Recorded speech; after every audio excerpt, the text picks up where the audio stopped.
تو یہ ایک ایسی چیز ہوگی کہ جس میں امریکہ کو نکالا نہیں جا رہا، بلکہ ایک کمپریہنسو سیکورٹی فریم ورک بن رہا لیکن ہے۔ جوہر صاحب آپ نہیں سمجھتے this might render them to be ہم یہ تو نہیں کہہ رہے کہ وہ ارریلیونٹ ہو جائیں گے، لیکن بہرحال ان کا انفلوئنس کم کرنے کی طرف تو یہ معاملات جا سکتے ہیں، کیونکہ ابھی تک ایسا لگتا ہے کہ net security and stability provider for the middle eastern countries is امریکہ۔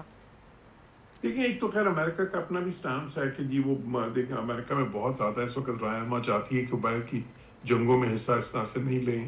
امریکہ وہ چاہتے ہیں کہ اپنے معاملات پہ زیادہ جو ہے نا فوکس کرے۔ اور پھر دوسری چیز یہ ہے کہ دیکھیں امن و سلامتی جو سی ہے وہ صرف اس چیز سے نہیں بڑھتی کہ آپ ملٹری بیسز بہت زیادہ آپ کی ہوں اور آپ دنگے جو ہے نا ہر وقت کرتے رہیں۔ امن و سلامتی بڑھتی ہے ایک جو ہے نا ون ون سچویشن قائم کرنے سے۔ صحیح۔ تو یہ جو معاہدہ ہے جس طرف جا رہا ہے اس میں یہ صرف یہ نہیں ہے کہ یہ ممالک جو ہیں پاکستان، ترکیہ، سعودی عرب اور پھر آگے شاید ایجپٹ، مصر یا اور بھی ممالک جو ہیں جی جی سی سی کے وہ اس میں شامل ہوں اور وہ اپنی میوچول ڈیٹرنس بڑھائیں، بلکہ بالکل ساتھ صحیح۔ ہی ساتھ یہ بھی ہے کہ جی یہاں پہ تعاون کی ایک جو ہے نا دفاعی تعاون کی اور اس کے علاوہ اقتصادی تعاون کی راہیں ہموار کرے گا۔ اور میں سمجھتا ہوں کسی طرح اس میں جس طرح ایران اور جو باقی ملک ہیں اس خطے کے ان کے کنسرنز جو ہے اس کو بھی ایڈریس کیا جائے گا بالکل اور صحیح۔ کوشش پر یہ ہوگی کہ ایک ایسا فریم ورک بنے جو سارے ملکوں کے لیے جو ہے نا ایک کنڈیوسو انوائرمنٹ کریٹ کرے۔ لیکن تو جوہر صاحب اگر ان ممالک کا ایک ہم ان کا جائزہ لیتے ہیں تو ان میں ٹھیک ہے دفاع ہر ملک کے لیے، ہر سوورن نیشن کے لیے امپورٹنٹ ہے۔ I want you to comment on the fact کہ کیا امپلیکیشنز آپ دیکھ رہے ہیں 2025 اور 2026 کے ان کانفلکٹس کی۔ نمبر ون، اگر امریکہ یہ چاہتا بھی ہے کہ وہ بیرونی جو جنگیں ہیں اس سے ایک طرح سے اس کا انخلا ہو اور وہ اس میں اس طرح امپلیکیٹ یا انکلوڈ نہ ہو، دنیا بھر میں ایک آرمز ریس تو ہمیں نظر آ رہی ہے۔ اس دفاعی تعاون کے بعد بھی ایسا لگتا ہے کہ تمام ممالک ہی آنے والے دنوں میں اپنے دفاع کے اوپر جو اپنا سپینڈ ہے اس کو بڑھائیں گے۔ دنیا آلریڈی ایک ریسیشنری ٹرینڈ کی طرف جا رہی ہے جہاں پہ عام عوام انفلیشن کی شکایت کر رہی ہے، انسٹیٹیوشنز کے ناکام ہونے کی شکایت کر رہی ہے، چاہے یورپ ہو، امریکہ ہو، انڈیا ہو، پاکستان ہو۔ عام عوام کے لیے راحت کہیں نظر نہیں آ رہی، بلکہ اس جنگ کی وجہ سے تیل کے نرخ بھی بڑھتے چلے جا رہے ہیں۔ تو آپ سمجھتے ہیں کہ this arms race and this race to become more secure and strengthen the defence is going to be at the expense of the well being of the people? جی بہت عام نقطہ آپ نے اٹھایا۔ دیکھیں اس پہ چینی صدر نے بھی بات کی تھی کہ جو سیکیورٹی اور ڈیولپمنٹ جو ہے اس کا بیلنس کیسے کریٹ کیا جائے۔ جی تو دیکھیں یہ جو ابھی سیکیورٹی فریم ورک بننے جا رہا ہے اس وقت جس کا میں ذکر کر رہا ہوں، ایک ملٹی لیئرڈ ملٹی فیسٹڈ، یہ اسی جانب ایک قدم ہے کہ کیونکہ اگر صرف آپ سارا فوکس اسی پہ کریں کہ یہ دفاعی ساز و سامان مزید خریدیں، ایک یہ آرمز ریس شروع ہو جائے ملکوں کے بیچ میں، تو اس سے تو سب کو نقصان ہوگا۔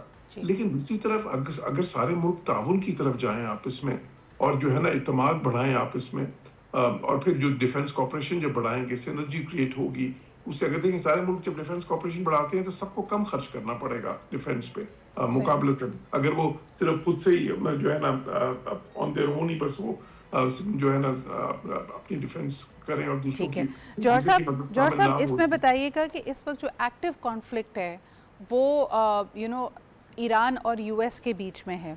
اس مکہ اگریمنٹ کے بعد اور باقی ممالک کے اس اگریمنٹ میں شامل ہونے کے بعد what are the implications of this for Iran? کیونکہ یہ بڑا اہم سوال ہے۔ پاکستان اس میں ان کا ثالث بھی ہے اور دوسری طرف ہم یہ بھی دیکھتے ہیں کہ ایران نے یہ کہا ہے کہ قطر اور پاکستان کے علاوہ کوئی اور میڈیٹر نہیں ہے، but at the same time they have rejected the 60 day deadline saying کہ ہم الٹیمیٹمس پہ کام نہیں کرتے۔ تو اگر یہ دفاع یعنی Pakistan is has a dual role over here, کس طرح یہ افیکٹ کرے گا ایران کو and more importantly Pakistan Iran relations کو؟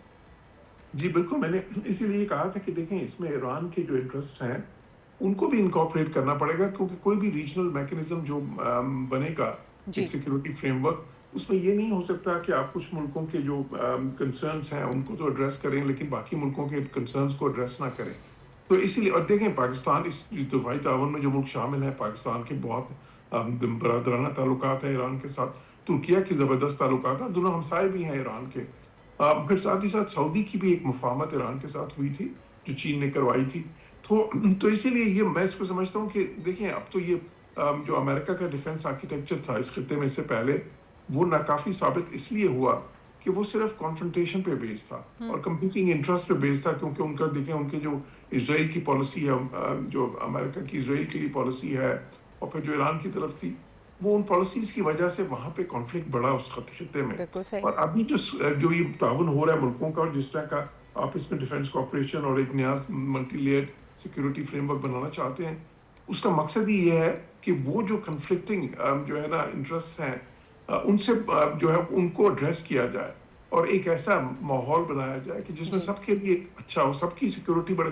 کیونکہ دیکھیں اب یہ بات اپروو ہو گئی ہے کہ سیکورٹی از انڈیویزیبل. یہ نہیں ہو سکتا کہ آپ کچھ ملکوں کی سیکورٹی بڑھائیں اور باقی سب کو ایڈریس نہ کریں. اگر ایک کی سیکورٹی نہیں ہوگی پراپرلی تو اس کا فرق سب پہ پڑے گا. تو اسی لیے یہ جو ہے نا، اسی لیے خطے کے ملک آپس میں اس تعاون کی طرف بڑھ رہے ہیں، اور اس سپورٹ ان کو شامل ہوگی میں سمجھتا ہوں، کیونکہ امریکہ کی اگر ان کو بھی اگر یہ جو ہے نا اس خطے کی ڈیفینس پہ. ٹھیک ہے جوہر صاحب، بہت بہت شکریہ. آج ہمارے پاس وقت کم ہے، but you are absolutely right to point out کہ نیٹ سیکورٹی اگر ایک ساتھ تعاون کی طرف آتے ہیں تو defence can also translate into economic alliances کی ہم کوشش کر رہے ہیں، which is going to be for the benefit of all the countries involved.